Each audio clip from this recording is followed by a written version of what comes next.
President Ono, thank you for being with us.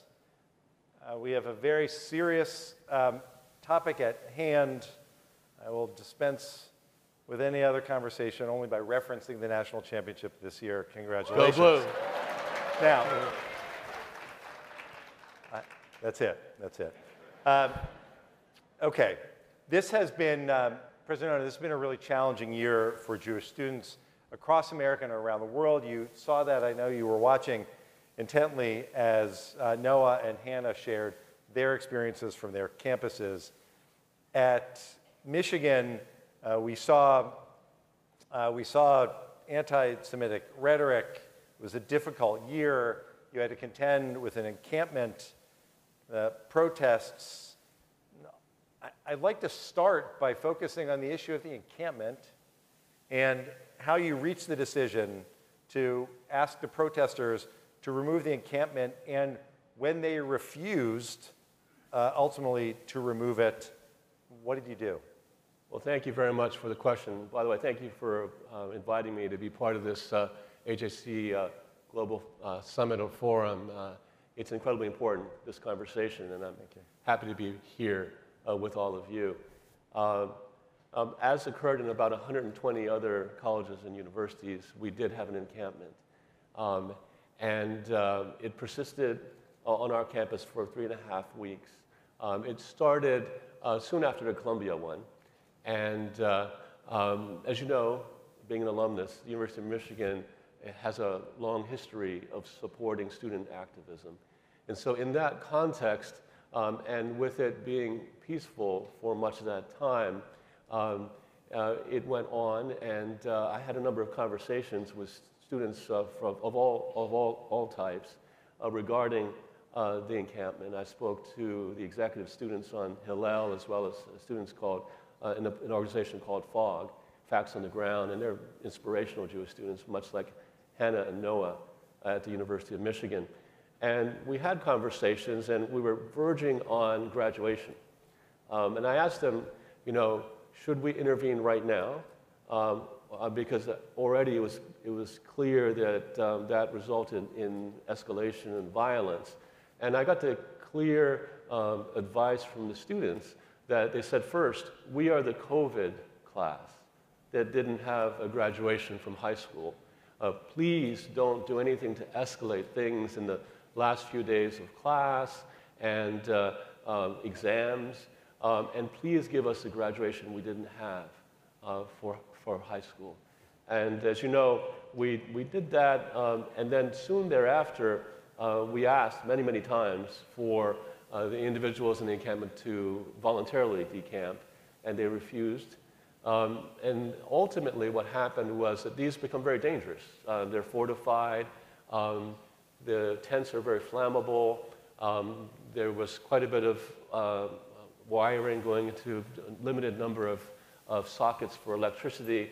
There was some open flame, and despite a number of requests to take the encampment down, it did not occur, and so we had to go in and involuntarily remove the tents. And so that's how it happened at Michigan. And ultimately, with the intimidation that students felt, there were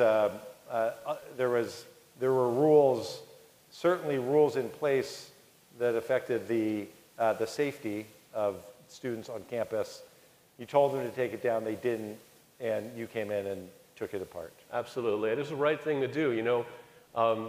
If it weren't for the request that we not escalate matters because of the desire to finish the semester and have graduation, it's very likely that we would have taken them down earlier. But that is a wish that I wanted to really grant, that graduation. And I recognize, the reason why I was really interested in perhaps taking down earlier is because every day the tents were there were painful for Jewish students. And I knew that, and it was wrong, and I wanted to step in earlier. And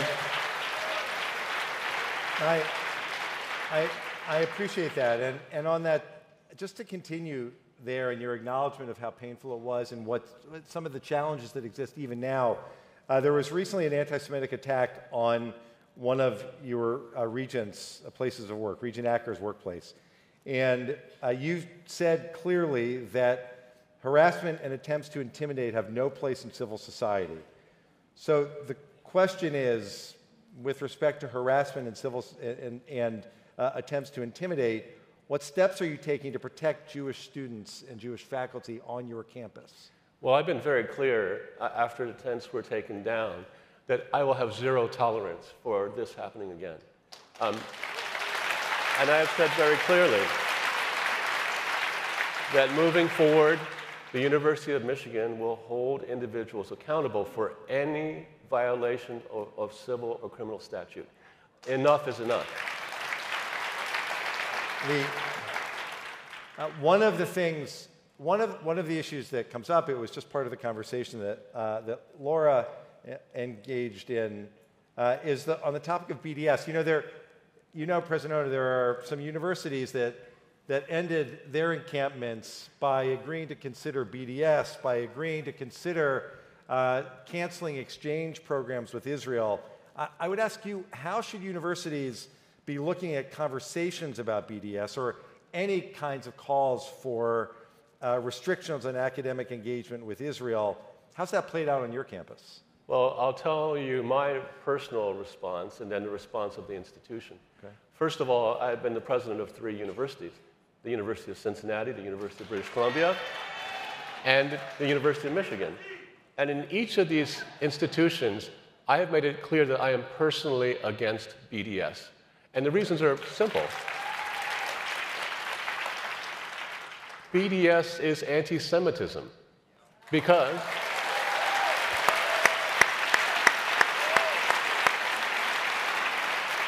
boycotting one nation, in this case Israel, to the exclusion of any other nation is nothing other than anti-Semitism, and it's antithetical to my personal values, first of all.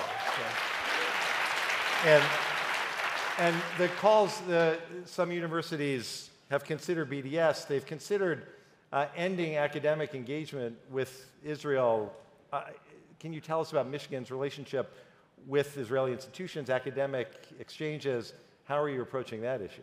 Soon after October 7th, in one of my communications, I said that we would actually enhance our relationships with Israeli institutions for a variety of reasons. Number one, the University of Michigan is in its 2nd decade of incredibly productive interactions with Israeli universities, with Technion, with Weizmann Institute. Incredible discoveries that benefit all of mankind have come out of that relationship between Michigan and these universities. It's simply ludicrous for an institution like Michigan that has global links, we're at a global forum, to cut bridges. Universities are meant to build bridges for the benefit of humanity. So we will not even consider, we will actually build bridges and enhance those kinds of collaborations for the benefit of students around the world. Thank you. I'd like to turn specifically to your thought. We've talked about the anti-Semitism, anti-Semitic rhetoric, and the response. I'd like to talk about the focus on anti-Semitism by the university, starting with a recently inaugurated Wallenberg Institute for the Study of Anti-Semitism. What will that do? Why is this a priority for the University of Michigan? And what impact, as we discuss the threats of anti-Semitism to the Jewish community, Jewish students at Michigan and around the country, what kind of impact can a center like that have on your own university and perhaps even beyond? Well, let me start off by talking to you about who Raoul Wallenberg was. He was a righteous among nations recognized individual of Swedish origin who was a graduate of the University of Michigan in 1935. But the reason why he was so honored was because he saved single-handedly thousands of Jewish lives during the Holocaust by providing passports and providing a safe place for them to hide during the Holocaust. And he's a person that we celebrate at the University of Michigan. And the reason why the Wallenberg Institute was created was we thought about it in the early days of my presidency, that if you have someone of that caliber, we should celebrate them because students and faculty and staff should emulate Raoul Wallenberg. And so we wanted to create this institute where we would teach people about his values, that we would bring people together to understand the root causes of anti-Semitism, and where we would have curriculum and so that all students could understand the dangers of anti-Semitism or any kind of hate against a religious group. And so that we could also model civil discourse, which is so lacking today, that it would be a venue where people could talk about issues, geopolitical issues, in a calm and civil manner. And for that reason, we wanted to do it early on, even before October 7th, and after October 7th, it became even more urgent that we do so.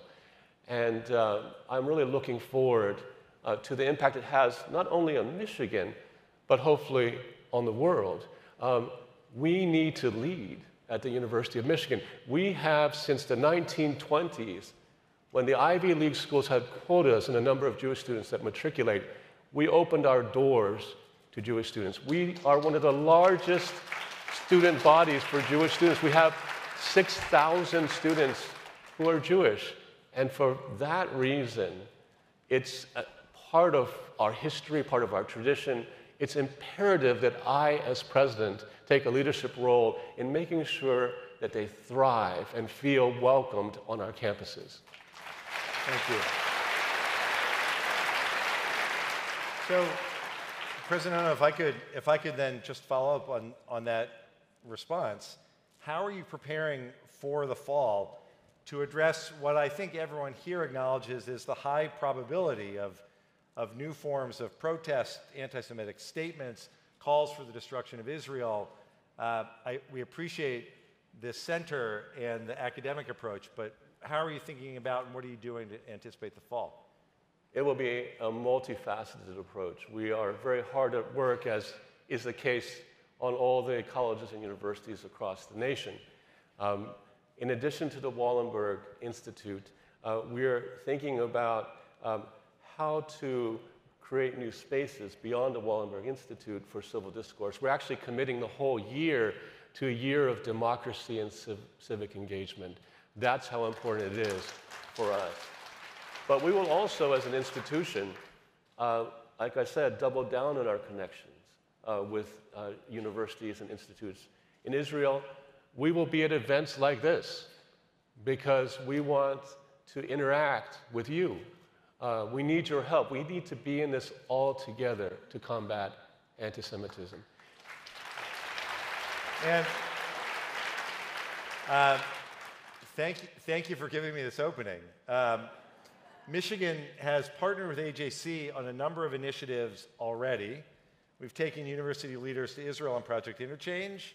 We're partnering on anti-Semitism education for faculty and staff. And our second University President Summit is coming up this fall. We hope, President Ono, with your participation, tell us why, first of all, why is it a priority to engage in this work with an organization like AJC? Well, I'm very grateful to AJC for the collaborations that we already have. And some of you may know that we will be providing anti-Semitism education and training to faculty, staff, and students, and even alumni.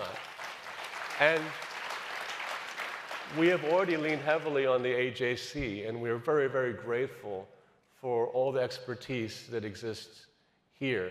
I have been to Israel. I love Israel, and I can't wait to go back. And you will find me in many, many events such as this because I want to listen.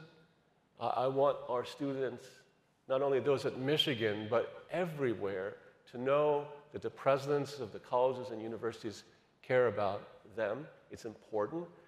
It's important for the entire community of university leaders to be as brave as the students that we heard from, Noah and Hannah. I'm nothing compared to them, but we have to step up to the plate. We have to be at the table. We have to be clear and speak with moral clarity about what is right and what is wrong.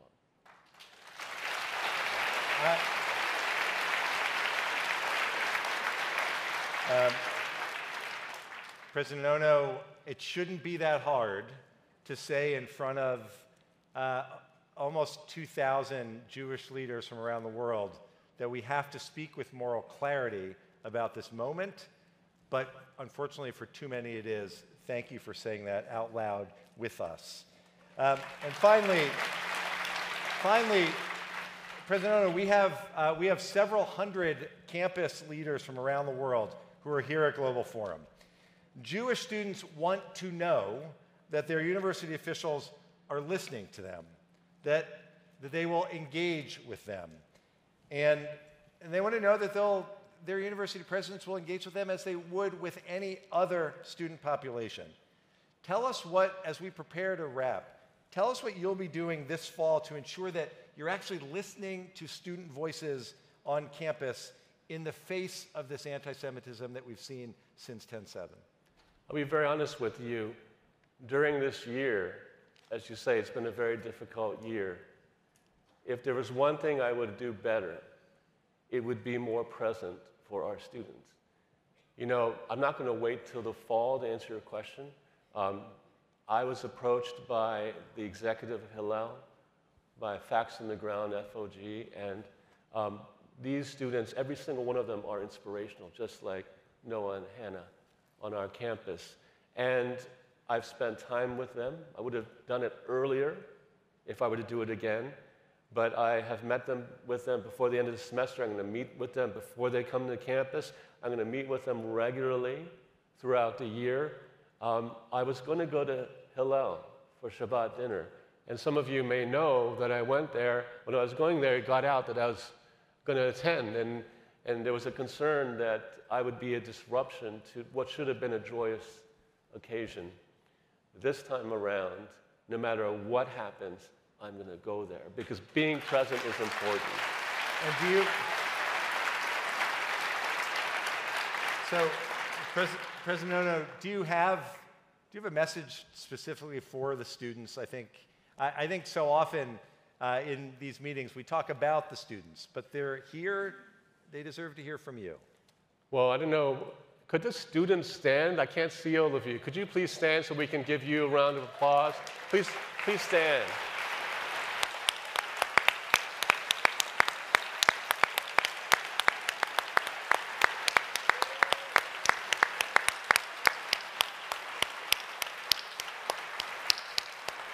This is what I want to say to all of you.